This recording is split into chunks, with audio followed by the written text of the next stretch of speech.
주도 서로 그렇게 인사했지만 우리 서로 참 잘 오셨습니다 하고 인사하실까요? 참 잘 오셨습니다. 예, 참 잘 오셨습니다. 예, 연속 2주는 저는 잘 그렇게 인사를 안 했는데 또 오늘은 이렇게 하게 됐습니다. 또 마음속에 정말 잘 오신 분들도 이렇게 느껴지는 분들 계셔서 그렇게 또 인사해 봤습니다. 오늘 말씀 제목이 말씀을 믿고 발을 내디디면 이라는 제목으로 함께 나누고자 합니다. 저에게도 많이 필요한 신앙생활에서 많이 필요한 순간의 그 제목이고요. 이 말씀 제목이 우리도 또 다지는 그런 시간이 되면 좋겠는데요. 기독교 신앙은 이거예요. 모든 것의 시작이 하나님이시고 진행도 하나님이시고 마무리도 하나님이시라는 것.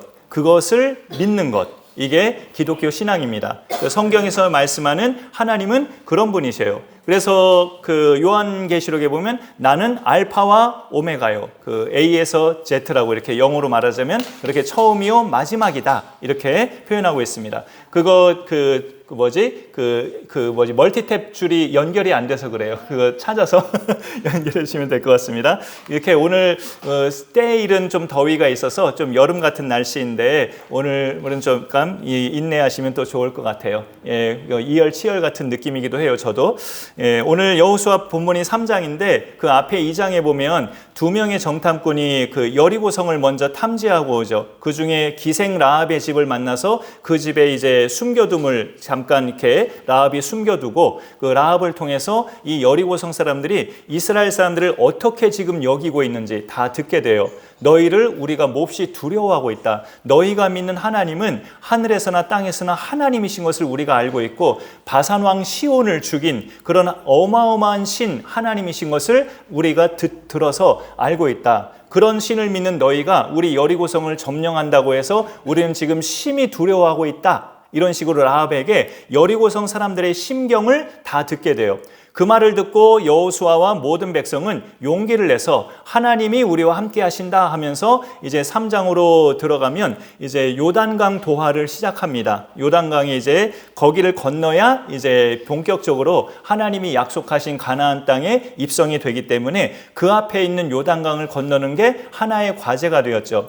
공교롭게도 40년 전에 모세가 이스라엘 자손을 이집트에서 이끌어낼 때는 홍해를 가르셔서 하나님이 건너게 하신 사건이 있었는데 이제 그 1세대가 거의 다 죽고 광야에서 태어난 2세대가 성인이 되어서 이제 가나안 땅에 들어가기 전에는 또 공교롭게도 요단강이 앞에 있는 거예요. 거기를 이제 가르셔서 하나님이 건너게 하신 사건이 오늘 말씀에 나옵니다. 근데 흥미로운 것은 우리 한국교회에서는 그 요단강 건넌다는 말이 예수 믿고 죽은 사람이 천국으로 입성하는 것을 상징적으로 많이 생각하긴 해요. 그거는 찬송가 가사가 그런 가사가 있기 때문에 그렇습니다. 며칠 후 요단강 건너가 만나리 이런 찬송가가 있죠. 그런데 성경을 보면 정작 그런 의미라기보다 하나님의 백성이 이제 요단강을 건넌 사건은 40년의 광야 생활을 이제 마무리하고 드디어 하나님이 약속하신 땅에 정착하는 것의 시작으로 그 정착하는 땅에 들어가려고 건너야 할 강을 건너는 그런 사건이었죠. 하나님의 백성에게 지도자 여호수아가 2가지 명령을 내립니다. 너희는 저 앞에서 언약궤를 메고 가는 제사장들, 그 제사장들의 뒤를 잘 따라오라. 그런 명령하고요. 또 하나는 이 요단강 건너기 전에 너희 자신을 성결하게 하라. 이 2가지 명령을 내려요. 이러한 순종을 통해 하나님께서는 요단을 마른 땅으로 건너게 하시는 기적을 40년 전 홍해를 가르게 하신 기적과 함께 똑같이 베푸십니다. 우리가 기적을 경험하는 것은 이건 진리인데요. 말씀에 순종할 때입니다. 말씀에 순종할 때 나에게도 정말 이런 일이 생기네? 하고 하나님 체험을 할 수 있죠. 오늘 읽은 말씀을 통해 우리의 믿음 생활이 순종의 삶으로 잘 이어져가는 그런 복된 삶이 되기를 소망해 봅니다.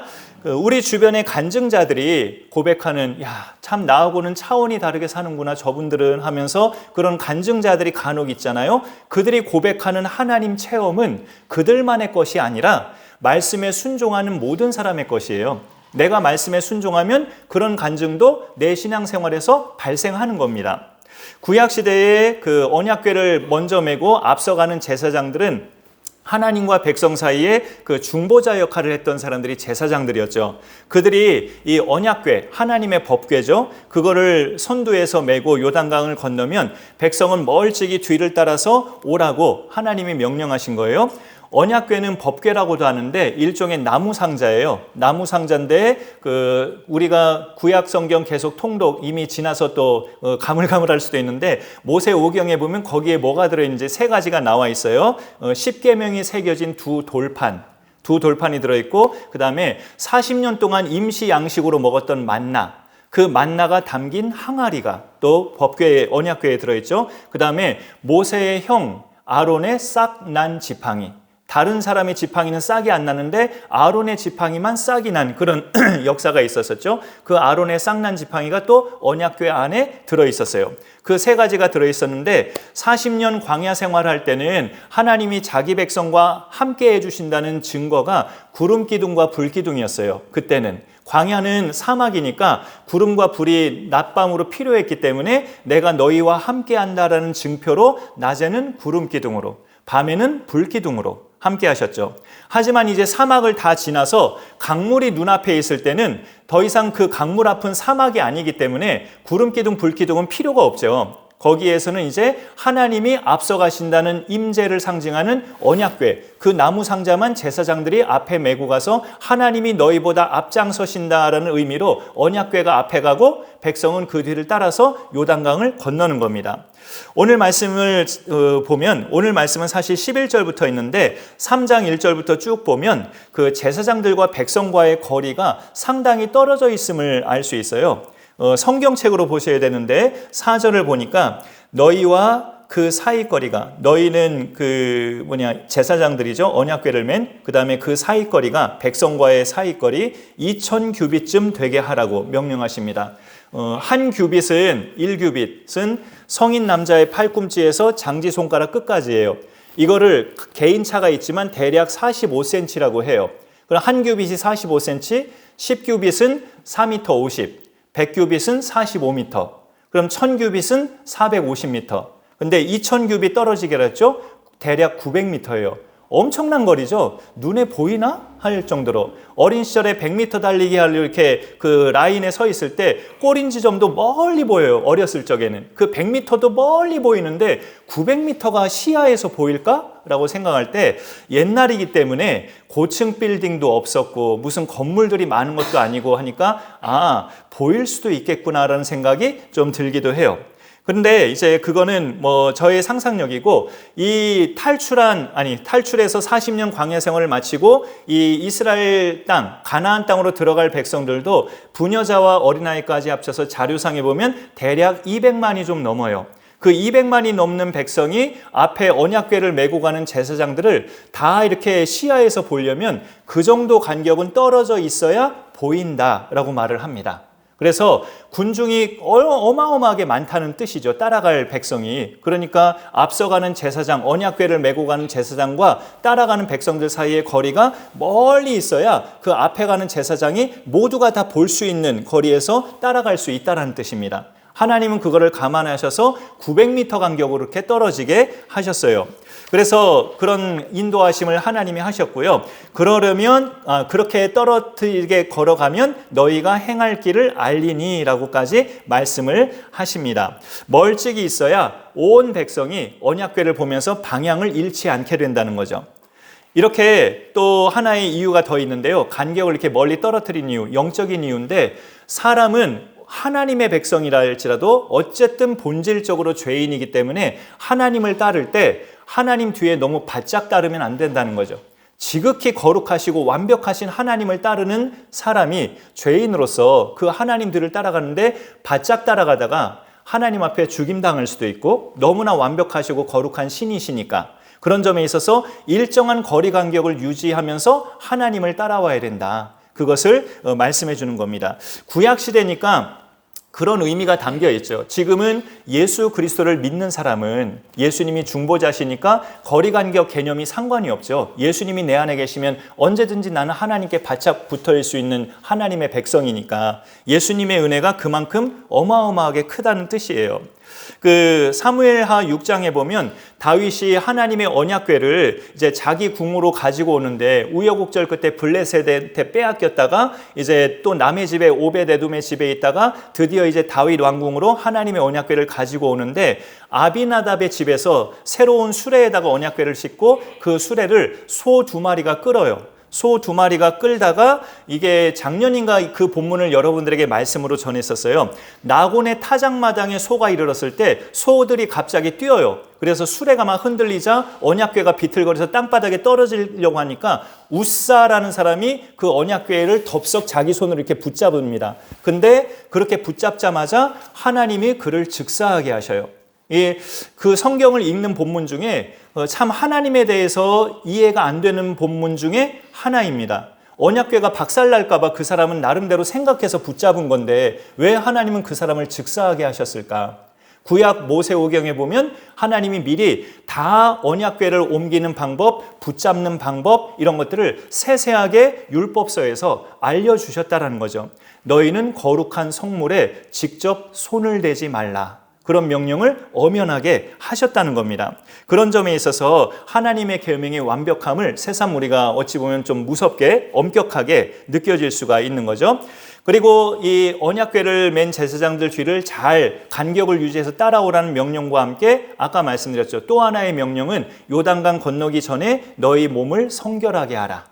이거는 이제 목욕하라는 의미도 될 수 있겠고요. 구약시대의 성결의 의미는 몸을 깨끗이 하라는 뜻도 있고 옷을 새로 갈아입으라는 뜻도 있고요. 마음가짐을 새롭게 하면서 또 남자의 경우 이 기간 동안에 여인을 가까이 하지 말라라는 뜻도 있고요. 그런 외적인 성결을 포함해서 그 이상으로 내적인 성결을 또 말씀하시는 거죠. 진정한 성결은 영적인 성결이니까 죄로 더럽혀진 나 자신을 깨끗하게 하는 그 작업이 성결이죠. 그 성결을 어떻게 하는 건데요? 라고 하면 피로 합니다. 피. 우리는 그리스도의 피로 성결함을 입은 하나님의 자녀들이죠. 그래서 구약시대는 그리스도가 오시기 전이기 때문에 그리스도가 오시기 전에 직접적인 피가 아니었고 예표하는 피로 했죠. 어린 양을 잡아다가 그 아무 죄도 없는 어린 양이 대신 피 흘림으로 그 피를 하나님이 받으시고 번제물로 받으셔서 우리가 성결해지는, 하나님의 백성이 성결해지는 그런 세월이었고, 이제 그리스도가 오신 후부터는 그분이 십자가에서 흘리신 피를 믿는 자들이, 그 피를 믿는 자가 성결해지죠. 그래서 그런 부분을 우리가 볼 수 있고요. 그 성결이 지속되는 것은 또 성경에 그런 답이 있는데 기도와 말씀으로입니다. 기도와 말씀으로 성결이 지속될 수 있죠. 성결케 되는 작업은 예수님의 피로 되는 거지만 내 성결의 상태가 지속되는 것은 기도 생활과 말씀이에요. 그래서 우리가 그 두 가지를 놓치지 않는 것이 중요하다라고 말씀드릴 수 있습니다. 대한민국 땅에 크리스찬들이 적어도 5분의 1은 되는데 왜 이 땅에서 하나님의 나라가 잘 안 느껴질까? 하나님의 나라는커녕 표류하는 것처럼 느껴질까? 그렇게 보일까 할 때 크리스천들의 수는 제법 있어도 기도와 말씀으로 자기 자신을 성결하게 하는 신앙생활하는 크리스천들이 별로 없다는 증거일 수도 있습니다. 불법적인 방법으로 일을 할 때도 말을 못하고 그냥 동조하는, 그냥 뭐 먹고 살려면 어쩔 수 없지 하면서 크리스천들도 다 대부분 그렇죠. 솔직히 비그리스도인들과 크게 다르지 않는 그 모습, 그러니까 하나님의 나라가 잘 드러나지가 않죠. 이스라엘 백성에게 성결을 명령하신 것은 하나님이 예비하신 거룩한 땅, 가나안 땅에 너희가 들어가서 살려면 먼저 거룩한 백성이 되어야 함을 하나님이 말씀하시는 거죠. 죄악을 상징하는 애굽에서 나와서 또 방황과 불순종의 세월을 상징하던 광야 생활 40년을 이제 끝내고 이제 드디어 하나님이 그토록 말씀하신 정착할 땅, 가나안 땅에 너희가 이제 들어갈 입장인데 너희 자신을 먼저 성결하게 하라. 사악하고 음란하고 더럽혀진 영육을 새롭게 할 것을 당부하시는 거죠. 바리새인과 서기관들이 예수님한테 이런 말을 한 것이 있죠. 복음서를 읽어보면 당신의 제자들은 어째서 손을 안 씻고 떡을 먹습니까? 장로들의 전통과 율법에는 무엇을 먹으려면 손을 씻고 먹어야 된다고 기록되어 있는 거 모르십니까? 이런 식으로 예수님께 따지죠. 그럴 때 예수님은 입으로 들어가는 것이 사람을 더럽게 하는 게 아니라 입 밖으로 나오는 것이 사람을 더럽게 하느니라 말씀하셔요. 입 밖으로 나오는 건 말들이죠. 말들. 그래서 7가지를 마태복음에 나와 있는데 악한 생각, 살인, 간음, 음란, 도둑질, 거짓 증언, 비방 이런 것들이 사람을 더럽게 하는 거지 씻지 않은 손으로 먹는 게 사람을 더럽게 하는 게 아니니라라고 말씀하셔요. 그 예수님의 말씀을 볼 때 진짜 성결은 마음의 성결임을 우리가 알 수 있죠. 그래서 잠언 4장 23절에 보면 모든 지킬 만한 것 중에 더욱 네 마음을 지키라 그런 당부의 말씀이 나오고 있습니다. 우리를 성결함으로 인도하는 기도와 말씀 2가지 기둥을 신앙생활에서 놓치지 않으시고 그 2가지에 날마다 우리의 시간을 의지적으로 드리면서 그 시간을 꼭 하루 일과 중에 가지실 수 있기를 간절히 또 소망합니다. 시작과 진행, 끝을 하나님이 다 하신다는 그 신앙 안에 중요한 2가지가 들어있는데요. 그 하나는 우리가 가는 길은 항상 하나님께서 앞에 가신다는 것. 마치 법궤를 맨 제사장들이 이 이스라엘 백성보다 900m 앞에서 먼저 가는 것과 같이 우리가 가는 인생길의 모든 앞길은 하나님이 항상 앞장서서 먼저 가신다는 진리가 오늘 말씀 속에 들어있습니다. 그거를 우리가 믿으면 든든한 거죠. 그런 하나님의 동행하심을 꼭 믿으시기 바랍니다. 제사장들이 맨 언약궤보다 그 언약궤가 백성보다 앞장서서 그렇게 간다는 것, 하나님의 인도하심을 의미하죠. 그래서 다윗은 시편에서 이런 고백을 한 말씀이 있어요. 오늘 추가 말씀을 하나만 준비해봤고 그 뒤에 있다가 사진이 있으니까 그건 이따가 또 부탁해 볼게요. 좀 4절인데 주보 요약물에는 8절부터 넣었고요.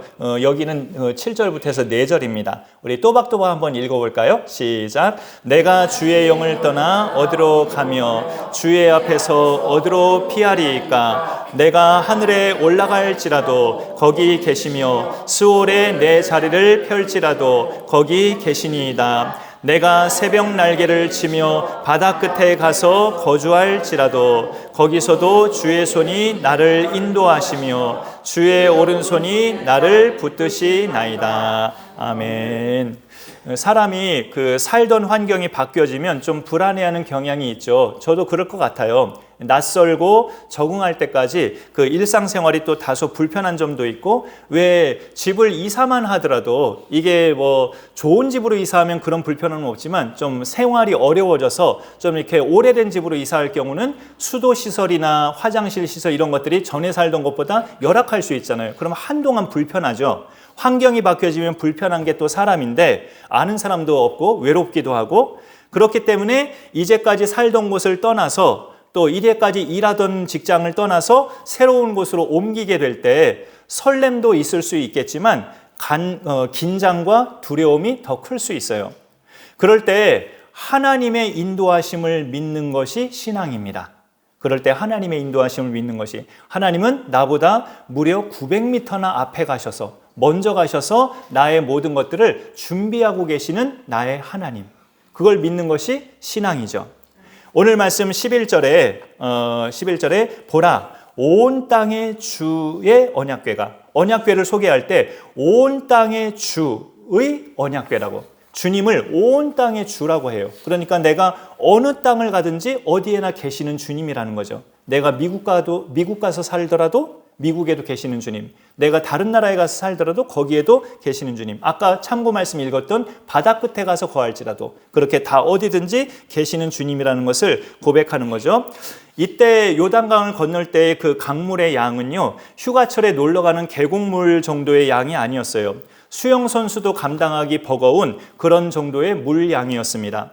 13절 하반절에 보시면은 이런 표현이 있어요. 참 이렇게 성경을 읽다 보면 뭐 재미없는 표현도 있긴 한데, 요단물 곧 위에서부터 흘러내리던 물이 끊어지고 한 곳에 쌓여 서리라.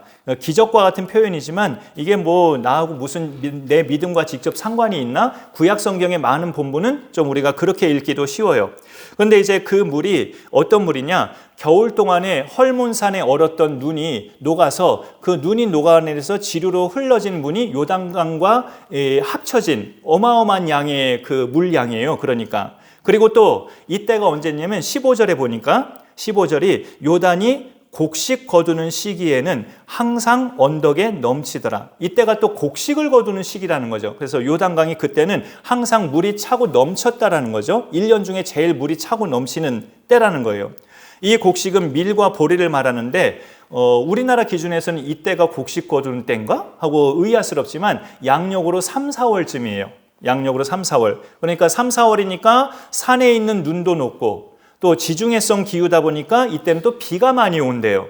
그래서 요단강물이 1년 중에 언덕까지 차고 넘치는 시기가 이때 이스라엘 백성이 건널 만한 시기가 그때였다라고 알려주는 겁니다.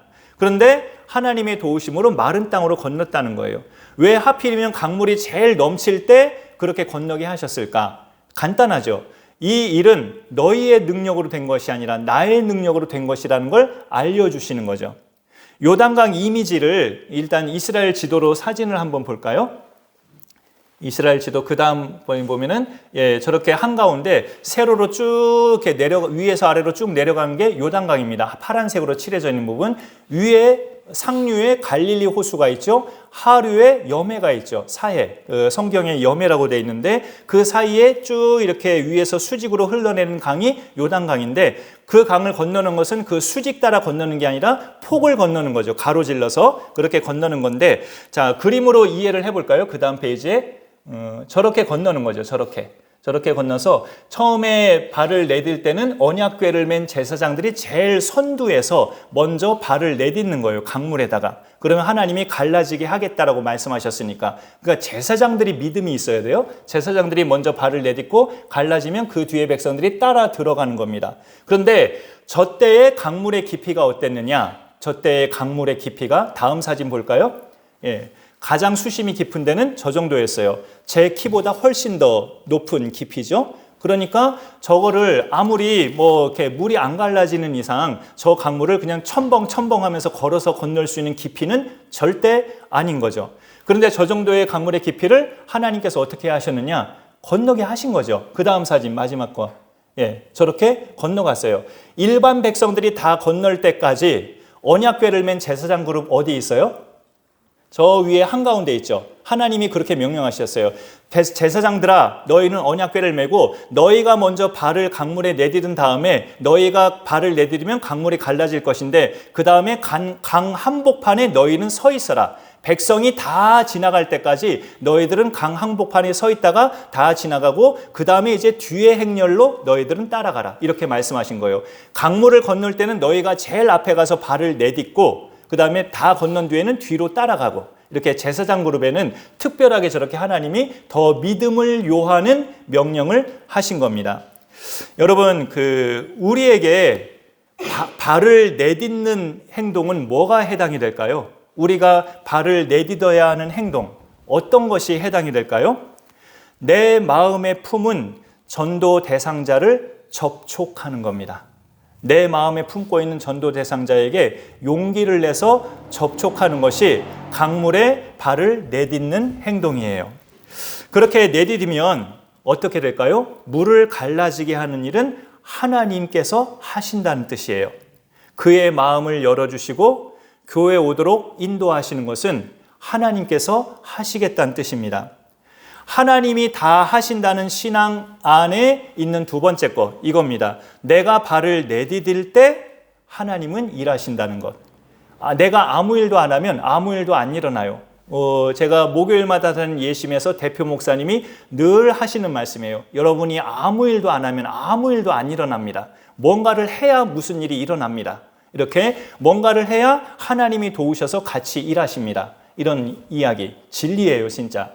그래서 우리가 발을 내디딜 때 하나님이 강물을 갈라지게 하신다는 거죠.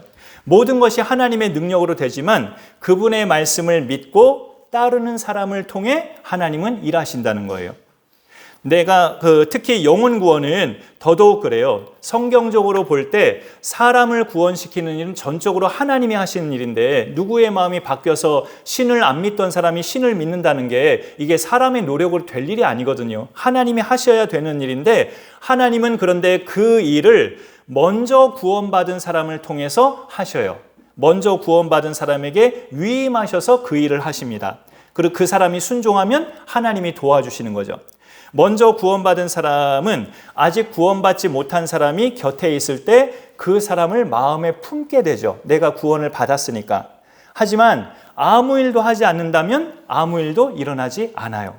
날마다 그를 위해 기도하는 건 기본이고 적절한 접촉과 섬김, 사랑의 실천이 있어야 하는데 그게 우리가 발을 내딛는 행동입니다. 강물로 발을 내딛는 행동이에요. 그러면 하나님이 갈라지게 당신의 일을 하십니다. 우리 마음이나 현실에 막 범람하는 강물은 뭘까요? 우리 마음속에 그렇게 말을 내딛어야 하는데 하면서도 겁나서 내딛지 못하게 하는 그 범람하는 강물이 우리한테는 뭘까요? 어쩌면 제 생각에는 어렵게 느껴지는 환경 자체보다 확신을 못하는 내 마음 상태, 그게 우리 자신한테는 범람하는 강물이 아닐까 싶기도 해요. 환경 자체보다 불신하는 내 마음 상태, 그가 정말 올 수 있을까? 내가 그 사람을 설득할 수 있을까? 이런 의심이나 불신이 우리 마음속에 범람하는 강물일 수 있어요. 하지만 그렇더라도 하나님의 도우심을 믿고 용기 있게 발을 내디디면 강물을 끊어지게 하셔서 건너게 하시는 일은 하나님이 하십니다. 일을 시작하시고 진행하시고 종결하시는 분이 종결하시는 분이 바로 하나님이라는 걸 믿는 게 신앙이에요. 그 하나님은 나보다 앞장서서 가셔서 나를 인도하신다는 것, 그걸 또 믿는 것이 신앙입니다. 그 신앙이 잘 되는 비결은 내가 그분의 말씀을 믿고 발을 강물에 내딛는 겁니다. 그럼 하나님이 갈라지게 하시죠. 발을 내딛는 결단이 우리에게 있어야 합니다. 우리 신앙생활에 이런 순종이 뒤따를 수 있기를 소망합니다. 범람하는 세상 물결 속에서 그래서 우리가 마른 땅을 건너는 그런 역사가 우리 가운데도 일어날 수 있기를 간절히 축복합니다. 오늘 말씀을 생각하면서 우리 주님 말씀하시면 이란 찬양 한번 부르고 같이 봉헌하도록 하겠습니다. 감사합니다.